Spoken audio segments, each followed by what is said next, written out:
Ryan with Miss.Geek here, and today it's of course QDX day. Hans Summers released the QDX by QRP Labs today, and I did an earlier video on that. Just had to knock something out real quick, but wanted to spend a little bit of time and go over the QRP Labs QDX manual, as you can see here on my screen. And I will be zooming in on parts that are going to be more important as we go along here, so that you can see them too. If you wish, you can stuff my audio off to the side and thumb through the manual yourself as we go through it. So to get started, what we're going to do is look at just the introductory information. So the introduction right here on page 3, it says it's a high-performance 4-band 5-watt digital mode transceiver with cat control and built-in USB sound card. I'm highlighting those for a reason here. I'll show you in a minute. QRP Labs presents QDX, a digital transceiver with a ratio of performance to price not available until now.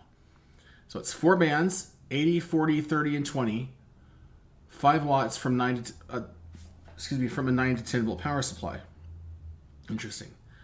Clean single signal output, 0 residual carrier.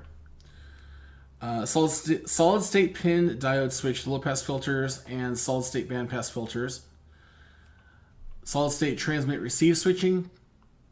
Embedded SDR using 110 dB 24-bit stereo ADC chip. Built-in USB sound card, 48 kilosamples per second, 24-bit stereo. Built-in USB virtual COM port for cat control. SI5351 with a 25 megahertz TCXO. That's the temperature-controlled crystal oscillator, much more stable. That's standard on the QDX, not an upgrade as it is on the QCX and others. Built-in signal generator, built-in suite of configuration and analysis tools, lifetime free firmware upgrades with QRP Labs firmware update, bootloader. And Hans demonstrates this in his video, which you'll see linked below. And that's basically drag and drop, just like you're dragging a file onto a thumb drive. Let's see here. No extra drivers, software drivers, or programming hardware, so that'd be really nice. All SMD components pre-installed by factory, only through-hole component soldering by the kit constructor. That's you. Receive current, 100 milliamps. Transmit current, 1 to 1.1 amps with a 9-volt supply and 5 watts output. So only 3 connectors, USB for audio and serial for CAT, power, and RF. And optional smart aluminum extruded enclosure measuring just 89 by 63 by 25 millimeters. Says, now here, this is really nice. No test equipment is required to build, align, and operate this DG modes transceiver. There are no alignment tests. So for those of you who had fun with the alignments on the QCX minis, no alignment tests, guys. And possibly gals. They do exist. All right. This is typical performance measurements are shown in the measurement section. The operations section will get you started with QDX and your WSJTX or other DigiMode software in minutes. I believe that is going to be true. Important, QDX produces 5 watts power from a supply voltage of 9 volts or a little over. A 12-volt QDX could be producing 8-watt power, which is our power output, which is likely to cause overheating and perhaps failure of the BS170 final transistors. Operation of QDX at more than 6 watts power is not recommended. It says if you wish to operate using a 12-volt supply, you may use a 2-turn secondary winding on the output transformer of T1, so a 3:2 ratio instead of 3:3 ratio documented in the manual. And then it shows here, this is what you get when you use 12 volts, and this is what you get when you use 5 volts on 40 meters. So here's 8 watts out at 12 volts. And of course, if you're using a nominal 13.8 volts, I know my power supply is actually at 14 volts. So that would be, somewhere up here around 10 watts, which would just kill it. So I'm gonna either have to cut down the voltage going in, or use the 3 to 2 windings, because 14 volts will get it just about 6 watts for me. So I'll probably do that version of it for myself. Let's see here. This is the same thing. These are the same things that are in every QRP Labs manual, at least as far as I can tell. So I'm not going to highlight them. It says here, however, use of a good quality soldering iron and solder is highly recommended for best results. I'm just going to be using the same ones I've always used, which is actually still on from earlier this week. But yep. So this is my soldering setup here, and what I'm going to be using.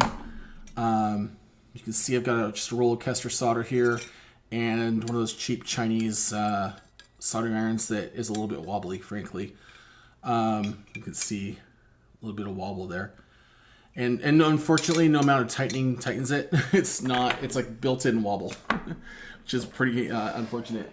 I may be in the market for a new one, but the one that it replaced also had equal amounts of wobble. So it's just a built-in feature. Doesn't really bother me. So I think that soldering iron costs like $10. So it works just fine.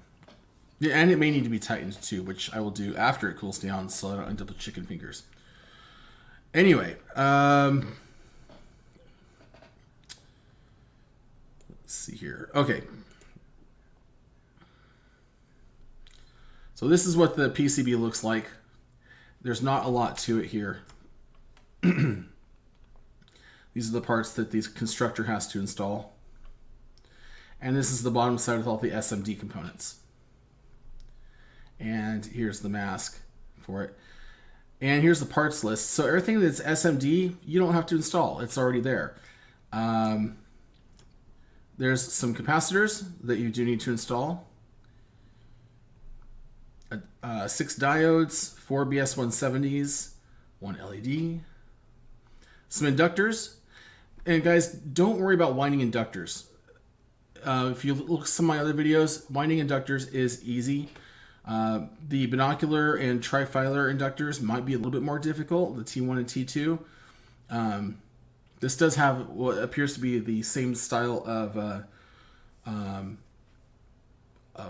toroid setup for, looks like it's going to be L12 on this one, as is used in the QCX. Not a big deal. It's just basically you wind 4 sets of windings at once, then do some trimming to separate them, and then you put them in the board. It's generally not that hard. It's time consuming, but not difficult. DC connector, USB-B connector, BNC connector, the TCXO module, the PCB, some wire, some nuts and screws, that kind of thing. And then the optional enclosure. Now, a funny thing about the enclosure, let's just get down to some pictures here. So here's everything. That looks real good. So here's where it says, start installing stuff. So we're gonna kind of skip through that. But if you look on QRP Labs website, let's see here. I had it up just a moment ago. But the QCX and the QDX, this is a QCX mini right here.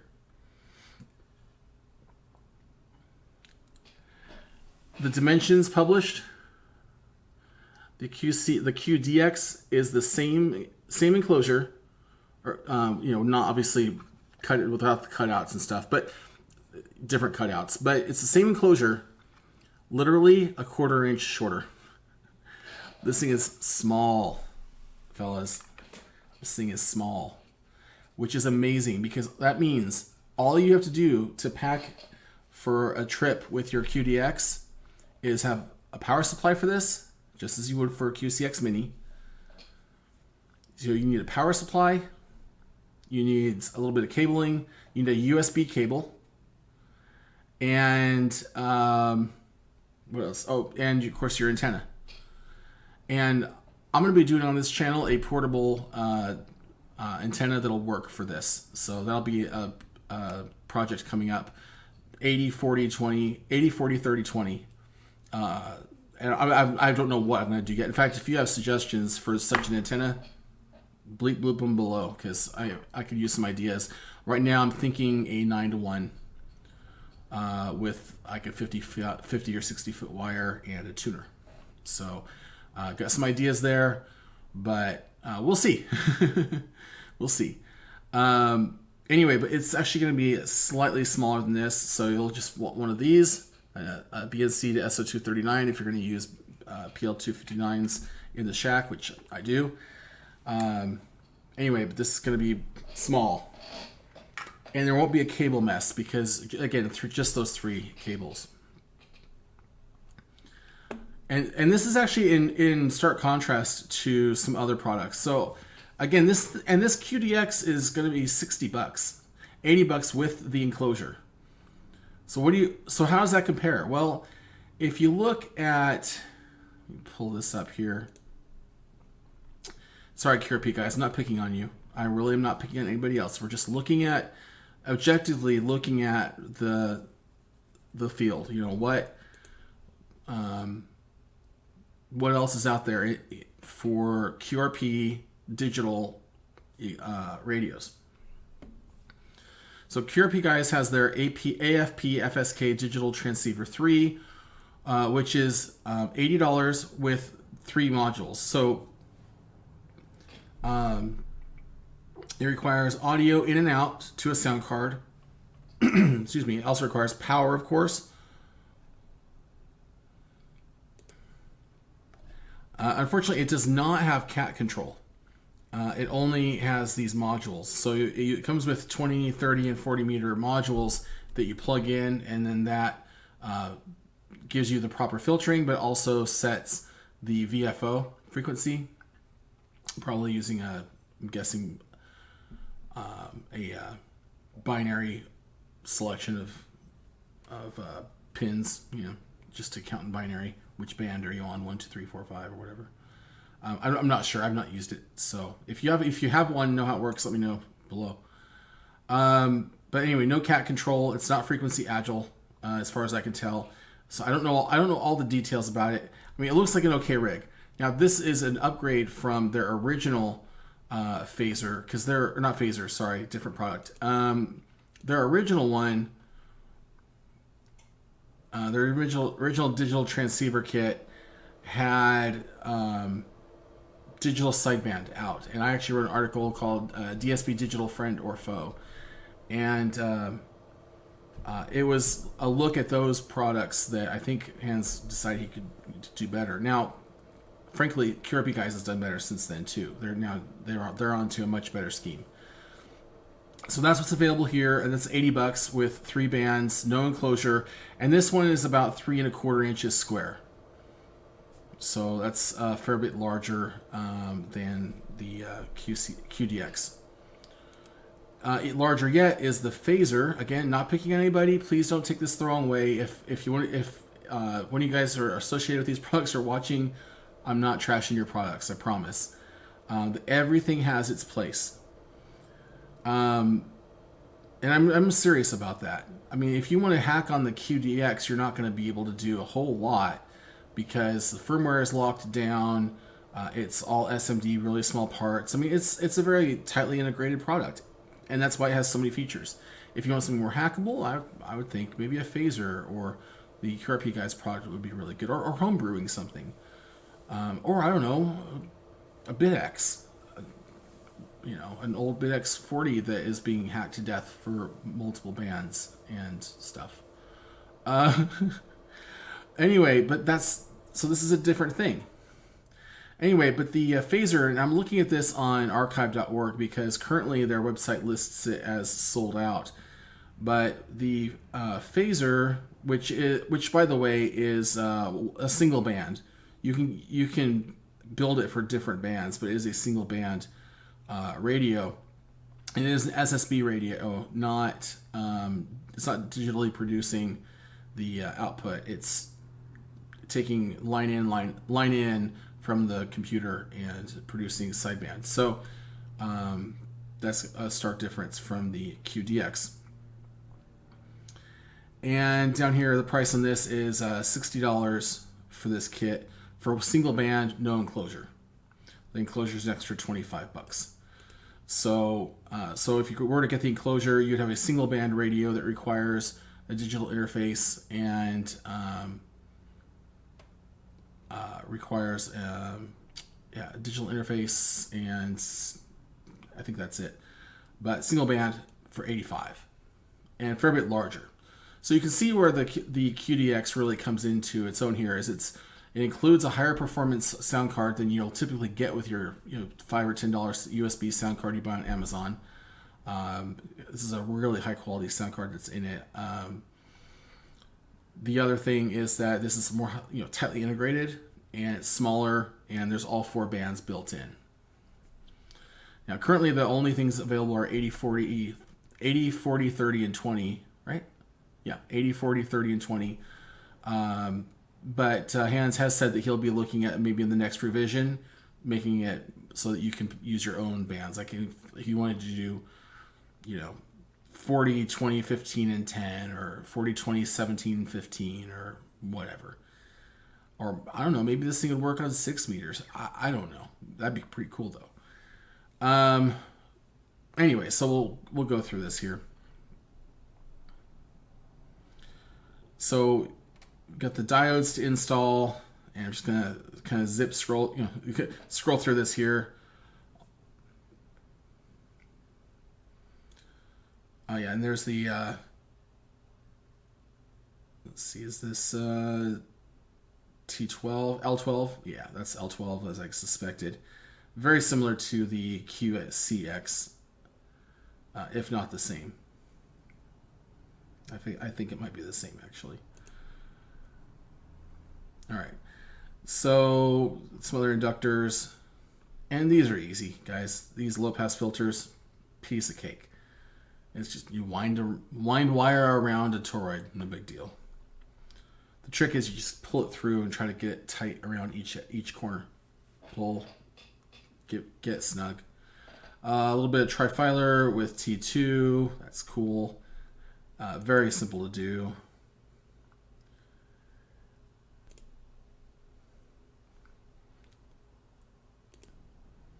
And then we get down to page 35, where we're desoldering some SMDs and replacing them with through-hole parts here. So I suspect that will be very simple. Something anybody with a small iron should be able to do just fine.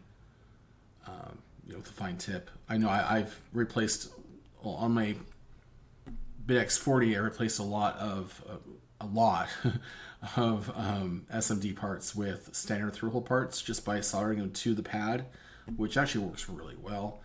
These pads look a bit smaller than that, but again, not a big deal. and guys, if you have a shaky hand, which I do sometimes, anchor it. Like if you put it on your desk and then anchor it down, or even hold it with the other hand, that works. And here's the enclosure, which looks awesome. So to put this in perspective, the enclosure size, let's see here. Here's the QCX Mini. So you can see it. Oops, let's take this off, and you can see. Flip this around here. Try to get them facing the same direction. There we go. If you look at the size of the BNC connector, you can kind of see how those two relate. They're very, very similar in size, which I think is awesome. And then there's no additional drivers required for Windows, Linux, Mac. Everything should be good to go. So it gives you the QRP Labs, I'm reading and talking. The WSJTX configuration. I think it's interesting here. The sound card says QRP Labs QDX transceiver. I don't know if it'll do that in Windows or if Hans did that in Linux. I know Hans is running Linux. So could tell by the screenshot, if nothing else. But let's see here. Well, it says here, Ubuntu 1804. And he says, you should see something in the drop-down which says something about QDX, and that's the sound card to select. Well, there you go. So output, input, QDX. Doesn't get much simpler than that. And talks about using the TS440 cat control or TS480. And so this all looks really, really good. So I hope this has been interesting for you. I know it's been interesting for me. You know, I typically don't do these longer just talk videos. So if you've made it this far, I appreciate you. But the detail that he goes into this in this manual is incredible. So let's see, if we're getting to section 4 here, there's everything you need to know about the QDX, the design. And look at this. We're on page 43 of 105. There were no construction in 40 pages. There's over 60 pages of reference material and explaining how it works. I mean, this, guys, if you're at all interested in this stuff, in the engineering, here's an engineering manual and a description by an extremely competent engineer, by the way. Let's see, that was 43 pages to 79, so it's almost 40 pages itself, just of engineering material. How much can we learn just from that? It blows my mind. Anyway, so let's see what else we have in here. Terminal applications. Oh, yeah. So there's the firmware update stuff. So terminal applications mode, which you won't necessarily need, but you can log in with, you can install PuTTY or Mobax Term, which is what I use for anything that needs a terminal, and connect via the serial port. And look at all this configuration. There's changing frequencies for the TCXO. You can even do lower sideband if you want to. It'll do it. I don't know why you'd want to, but it'll do it. Audio gain, Vox. I mean, it's just so much that you probably won't ever have to touch. But look at these neat graphs he's got in here. The audio filter sweep, RF filter sweep, which he demonstrates in his video, input analysis, and just there's so much here. And you know, fellas, you didn't have to include all that, but you did, and we benefit. I mean, for $60, if you wanted to supply your own enclosure, you could have this radio for $60. And if you built just a simple, either like an end-fed half wave that could do 40, 20, and it could do 40 and 20, you'd have easily a dual band rig on the air for. Let's see. I think on the one I did, I spent about $15 on parts for my 40-30, my 40-20, 15-10 end-fed half wave. And I'm thinking about adding another 60-some feet to it so I can get 80 meters also, although I don't really care about 80 meters. I'm happy to have this. I'll immediately be using this on 40 and 20 mostly. And if maybe I could throw in a tuner and get 30 also. We'll see. I don't think I'll be able to do 80 on my antenna, but that's not the point. The point is that for not a lot of money, you could be on the air on 2 bands easily, using scrap. If you could find 50 feet of RG59 or better yet RG6. It's 75 ohm impedance, but who cares? It'll work fine. Won't hurt anything. Get yourself a dipole up in the air. And by the way, an inverted V dipole, 66 feet per side, is going to be fine on 40 and 20, and it'll be about 72 ohms impedance anyway, so you don't have to worry about it. I mean, you could do that with scrap stuff for next to nothing. even if it's just sitting along your fence line, you can get on the air. In fact, I'm going to be doing an article about that. In fact, maybe I'll do exactly that just to prove it can be done. That is the fun of it, isn't it? Experimenting and seeing. But guys, you can be on the air for, if you can scrounge supplies, you can be on the air with digital for well under $100. Well under $100. Anyway, that's the video. Thank you for watching. If you like I say, if you've gotten this far, we're at 25 minutes this video. Sorry. But if you've gotten this far, please subscribe. Be on the lookout for videos. I'm going to be building the QDX on YouTube. I'm going to document as much as I can of the video, or document as much as I can of the build on video. So that'll be a project on its own. And that's all I've got. So you've been watching Miss Geek. Thank you, and we'll see you next time.